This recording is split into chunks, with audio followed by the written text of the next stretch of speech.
Coucou mes amours, bienvenue dans les chroniques de Malaika. Aujourd'hui, nous allons faire notre petit review critique de la série de Monsieur Aloy quand le mariage devient un cauchemar.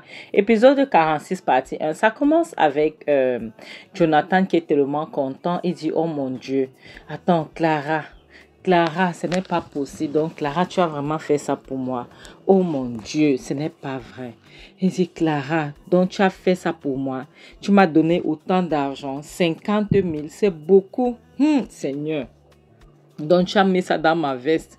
C'est pas vrai. Il s'asseye à même le sol. Tellement il est fier et il pleurait. Il était content en pleurant. Donc, maintenant, il compte encore l'argent pour être sûr que c'était 50 000 naira. La prochaine scène montre Teresa qui est en train de dire, vraiment, tu es très impoli. Tu parles n'importe comment à ton père. Tu ne dois pas te comporter de la sorte. Tu es une petite fille. Tu comprends, non? Tu ne dois pas te comporter de la sorte. Tu dois apprendre à parler aux gens, sinon tu ne pourras pas te marier. Ok? Elle dit, je ne parle pas mal à mon père. En plus, le voilà qui est en train de descendre. Je dis juste la vérité. Elle dit, je ne fais rien. Après, elle demande, papa, tout va bien. Qu'est-ce qui se passe? Son père dit, oui, ça va, tout va bien, t'inquiète, tu vas bien, il n'y a pas de souci. Et puis, il sort l'argent, il remet à Teresa. Il dit, Teresa, s'il te plaît, tiens ça. Je sais que ce n'est pas grand-chose. Maintenant, la petite, elle est surprise. Tu vois, elle se lève. Et il dit, je sais que ce n'est pas grand-chose. Prends ça, tu fais quelque chose à manger, au moins ça pourra aider. D'accord? Et s'il te plaît, jusqu'à ce que je puisse trouver autre chose, essaye de te battre avec ça.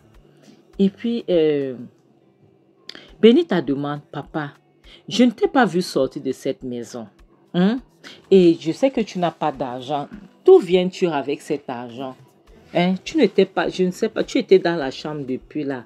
Qu'est-ce qui se passait? L'argent miraculeux. Tu as vu ça miraculeusement? Il dit oui, en quelque sorte. C'est l'argent miraculeux. Donc, il dit il va monter. Il est en train de faire quelque chose. Il remonte les escaliers. Thérèse a dit, tu vois, si je n'avais pas poussé ton père à bout, si je ne l'avais pas poussé à bout, est-ce qu'on devait avoir cet argent? C'est parce que je lui ai poussé à bout, donc il cachait l'argent. Elle dit non, jamais de la vie. Mon père n'est pas comme ça. Mon père ne va jamais cacher l'argent. Et elle demande d'où alors ça sort s'il ne veut pas cacher l'argent. Qui cache l'argent? Ça, c'est quoi ça? C'est quel type de comportement ça? On peut cacher l'argent. Adam, on peut faire ça. Comment est-ce qu'il peut rester dans cette négresse de l'argent? C'est-à-dire qu'il garde ça pour faire quoi? Il garde l'argent pourquoi? Si nous sommes là en famille, on ne trouve même pas quelque chose à manger. Il est là, il garde l'argent dans la maison. Elle dit non, tu n'es même pas sûr. Ça peut toujours être l'argent d'autrui, tu vois. Ou ça peut être l'argent qu'il avait gardé pour quelque chose de très important qu'il allait aller retirer. Elle dit pourquoi est-ce qu'il va garder l'argent pour quelque chose? Ils vont manger quoi s'il garde l'argent pour quelque chose de très important? Elle dit, écoute, moi, tu ne connais pas mon père, mais j'en suis sûre et certaine que l'argent, s'il y a une histoire derrière. Oui, il y en a. Parce que je sais que mon père ne pourra jamais rester dans cette maison et me voir en famille. Mon père n'est pas ce type de personne. Il est tout. Mais tu vois l'autre là, jamais de la vie. Mon père ne va jamais me laisser en famille. Je sais de quoi je me parle. Donc, je trouve autre chose. Mais ce n'est pas mon père ce que tu es en train de dire là, crois-moi. La prochaine scène montre quelqu'un qui toque sur une porte. On ne sait pas encore quelle porte et qui est la personne. Et c'est Clara qui vient ouvrir la porte. Apparemment, c'est la maison de Clara. Elle vient ouvrir la porte. Qui va là? Jonathan. Ah, pardon, Hanks. C'est Hanks qui apparaît. Et la prochaine scène montre Clara et Hanks qui se sont assises. Clara demande comment tu vas. J'espère que tout va bien. Le boulot, ça va. Hanks dit oui, ça va, tout va bien. Écoute, Clara, je ne veux pas perdre ton temps. Je viens de te dire quelque chose. Clara, c'est vas-y, dis-moi. Qu'est-ce qui se passe? J'espère que tout va bien. J'espère que la famille, ta mère, j'espère que ça va. Il dit oui, ça va. Et puis, Hanks demande, et Benita, j'espère qu'elle va bien. Clara dit oui, elle va bien. Maintenant, Hanks dit, écoute, je ne veux pas perdre ton temps, d'accord? Je vais te dire, j'avais envoyé un mail à mon entreprise parce que je voulais ouvrir une autre branche de cette entreprise au Canada, tu vois. Et ils ont finalement approuvé ça. Donc, je suis en train d'aller au Canada. Clara dit quoi? Attends quoi? Qu'est-ce que tu racontes? Je comprends pas. Qu'est-ce que tu essaies de dire? Clara demande, tu vas au Canada? Tu es en train de partir au Canada? Il dit oui, je dois aller au Canada, Clara, je dois travailler. Tu sais, c'est très important. Et lorsqu'il parlait, quelqu'un donc a toqué et puis se retourne pour regarder. Clara, et puis maintenant Clara dit, j'arrive. Qui va là? J'arrive. Clara donc se lève pour aller voir qui est en train de toquer. Et Hans est là assis, tu vois. C'est normal, il est chez quelqu'un, chez une femme. Et Clara ouvre la porte. Dan, dan, dan, à sa grande surprise, c'est Jonathan. Jonathan dit bonjour. J'espère que ça va. Écoute, je suis venue te parler. Je sais, on a déjà eu trop de problèmes, mais par rapport à ce qui se passait, je suis venue et je viens te parler. J'ai envie de te parler, s'il te plaît. Je mets que tu essaies de m'écouter. Donc, il pousse la porte pour entrer et voilà. Qui voit là? Il voit une silhouette. Il veut regarder.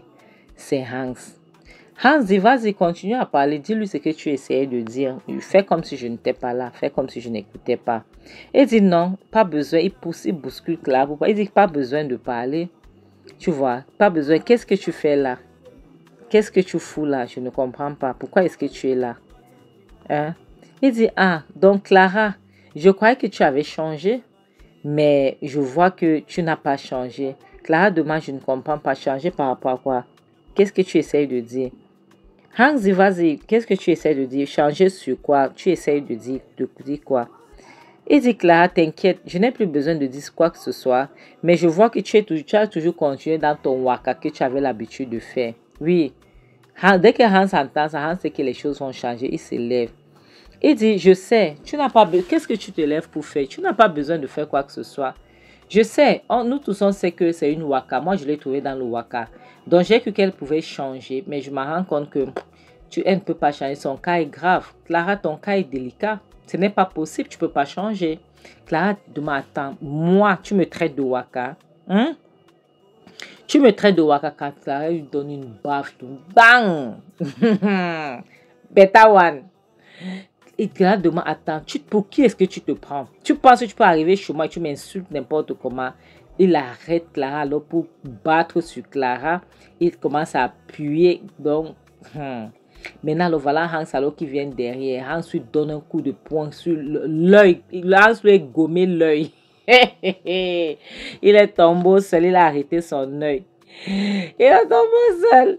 Au sol. Clara a arrêté son coup parce qu'il a appuyé.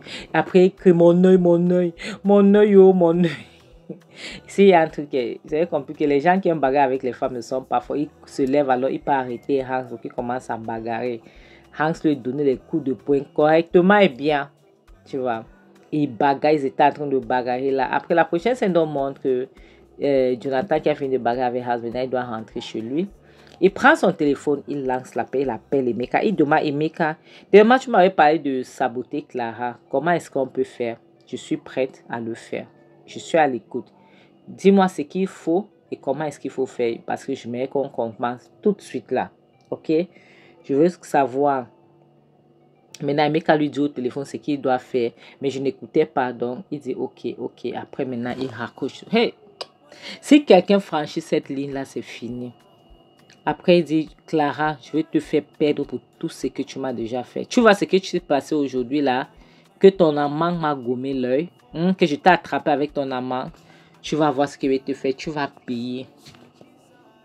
Tu vas payer avec ta sueur, Clara. On ne va pas te dire. La prochaine scène montre une silhouette, mais c'est Jonathan qui s'est déguisé, qui entre au restaurant de Clara. Et maintenant, voilà son soi-disant ami qui est en train de filmer. Il est caché en face du restaurant en train de filmer. Maintenant, voilà Jonathan qui entre dans le restaurant. On ne sait pas ce qui. Jonathan est en train d'aller saboter. Maintenant, Emeka rit. Comme pour dire que je t'ai attrapé. Tu vas voir. Je t'ai où je veux. Puis, Emeka s'est mis à rire. Que je t'ai exactement où je veux. Tu vas souffrir. Tu vas souffrir que waouh. Tu n'as rien vu. Ça, c'est le début du commencement. Emeka s'en va. Donc, la prochaine scène montre Jonathan qui rentre de ses marches diaboliques. Il entre dans la maison tout doucement. Il ne veut pas que quelqu'un sache qu'il est là. Sans savoir que sa fille est dans la cuisine. Vous pouvez voir sa fille dans la cuisine en train de... elle veut boire de l'eau. Maintenant, voilà, Jonathan qui entre. Il entre dedans. Maintenant, sa fille vient et demande, mais qu'est-ce qui se passe? Pourquoi est-ce que papa vient si tard? Et qu'est-ce qu'il est en train de cacher comme ça? Pourquoi est-ce qu'il rentre si tard déjà en passant? Je ne comprends pas. Ok, elle retourne dans la cuisine. La prochaine scène montre Clara, le restaurant de Clara le lendemain. Il y a 2 clients qui sont en train de manger, tu vois.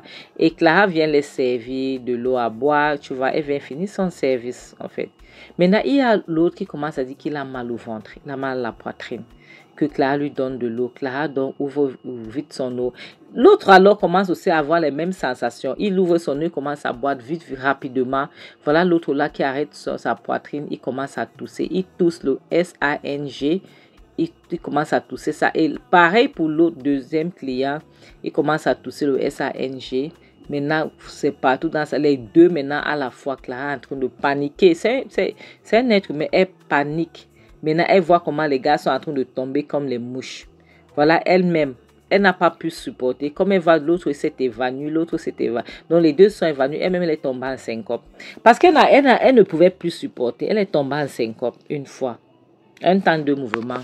Les gars maintenant sont là. Où ils sont pas, je ne sais pas. La prochaine scène montre Hanks qui est arrivé au bureau.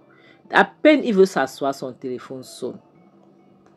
Son téléphone est en train de sonner. Wanda, qui l'appelle comme ça?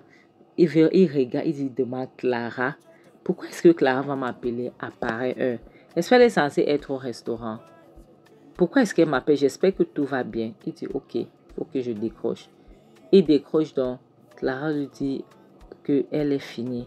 Sa paille est finie. Si Hans ne vient pas, on va la paille. Sa paille est finie. Tu vois un peu? Parce que selon elle, elle a paille 2 personnes. Comme ça que Hans devait partir rapidement.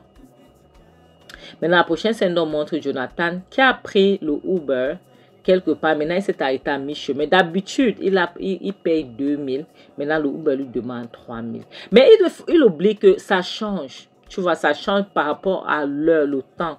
Si le temps est bon, ok. Si le temps est mauvais, s'il y a le trafic, donc c'est comme ça. Donc, ils ont commencé à se chamailler. Le gars dit qu'il veut ses 3000. Lui dit qu'il n'a que 2000. Ça ne change pas. Maintenant, il y a une passante qui a garé sa voiture. Elle a vu que les 2 hommes là sont en train de s'entretuer. Elle vient donc pour demander ce qui se passait. Voilà.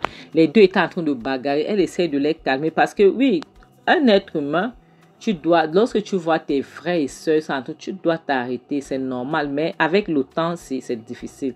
C'est là où Jonathan maintenant explique à la dame que voilà, c'est comme ça, comme ça, comme ça, comme ça. Je ne peux pas être en train de toujours payer 2000 pour arriver ici. Et maintenant, il me demande 3000. Tu vois, c'est un peu ça le problème.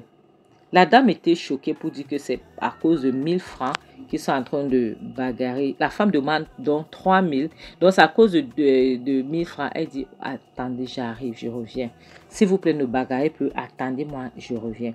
Elle retourne, donc elle va dans son véhicule qu'elle a garé là. Cette Corolla que vous pouvez, cette Toyota que vous pouvez voir. Elle ramasse son sac. Elle vient donc, elle prend son téléphone. Elle demande le numéro de compte du conducteur. Et puis, Jonathan était comme, genre, qu'est-ce que tu fais? Tu veux payer? Qu'est-ce que tu es en train de faire? Elle demande, le gars lui donne son numéro de compte et puis elle essaye de faire, elle valide dans le numéro de compte. Maintenant, son nom, elle demande, tu t'appelles au PMI? Il dit oui, c'est un gars Yoruba. Elle dit ok. Elle lui a envoyé 5000. Elle dit, je t'ai envoyé 5000, s'il te plaît. S'il vous plaît, ne bagarrez plus. D'accord? C'est bon, on arrête là. Ok? Chacun prend sa route. Donc, le chauffeur, dont il est lui parti, Jonathan est resté. Maintenant, la fille, elle a consolé Jonathan pour faire dire à Jonathan que elle comprend certaines situations. Elle le comprend lorsque les choses vont mal. Ça arrive à tout le monde. Mais le Jonathan ne doit pas s'en prendre aux gens. Maintenant, il demande là où il est en train de partir. Comme ça, elle pourra le déposer. Tu vois? Malgré sa distance, malgré là où il part. Mais en attendant, il faut que Jonathan ramasse ses 2000 au sol. C'est un billet de 500. Donc, l'argent que l'autre lui est remis, Tu vois, l'argent que sa femme lui a remis, c'est un peu ça. C'est ça, avec ça qu'il a payé le transport. Mais même jusque-là, tu pardonnes pour faire les choses comme ça à cette femme. Vraiment, c'est dégueulasse. La prochaine scène montre Clara qui est au resto, à l'hôpital. Elle est admise à l'hôpital et elle est en train de pleurer, tu vois, par rapport à ce qui se passait. Parce qu'elle se dit que ça ne devait pas arriver, tu vois, que ça ne devait pas arriver. Les gens là vont perdre leur vie. Les gens là ont perdu leur vie comme ça. Et maintenant, Hans lui fait comprendre que non, ils n'ont pas perdu leur vie, ils ne sont pas pareils, qu'ils sont vivants, ils sont juste un peu menacés, mais ils vont s'en sortir, ça va aller. Ok, que ça va aller, qu'il ne s'inquiète. C'est là où sa fille lui dit, maman, tu as la chance. Si ce n'était pas tonton Hans, c'est que tu ne devais pas t'en sortir, je te jure. C'est que les gens là allaient te bailler. Grâce à tonton Hans, tu t'en sorti. Sa mère, elle se mise à pleurer, tu vois, parce que elle sait que Hans va bientôt partir, qui va être là. Elle commence à pleurer, elle dit, elle a tout perdu, elle a payé son restaurant. Hans dit, jamais de la vie, tu n'as rien perdu. Tant que je vivrai, tu ne vas rien perdre. Tu ne peux rien perdre, ne te dérange même pas. Ok, je suis là pour toi. Maintenant, la petite Benita, elle a été émue. Pourquoi? Parce qu'elle veut toujours que ses parents puissent se réconcilier. Donc, à cause de ça, elle est donc sortie de l'hôpital. La prochaine scène montre le Mankoya qui revient à la maison avec sa Chiza. Mes amours, c'est ici qu'on va s'arrêter. Comme je dis souvent, le mariage n'est pas une façon, le célibat n'est pas une malédiction et ce n'est ni une maladie. Ok, faites attention des gens que vous vous entourez d'eux, d'accord? Faites très attention parce que c'est très important. C'est ici que je vous dirais, mieux vaut être seul que d'être mal accompagné. À bon entendeur, salut, bisous. Bye.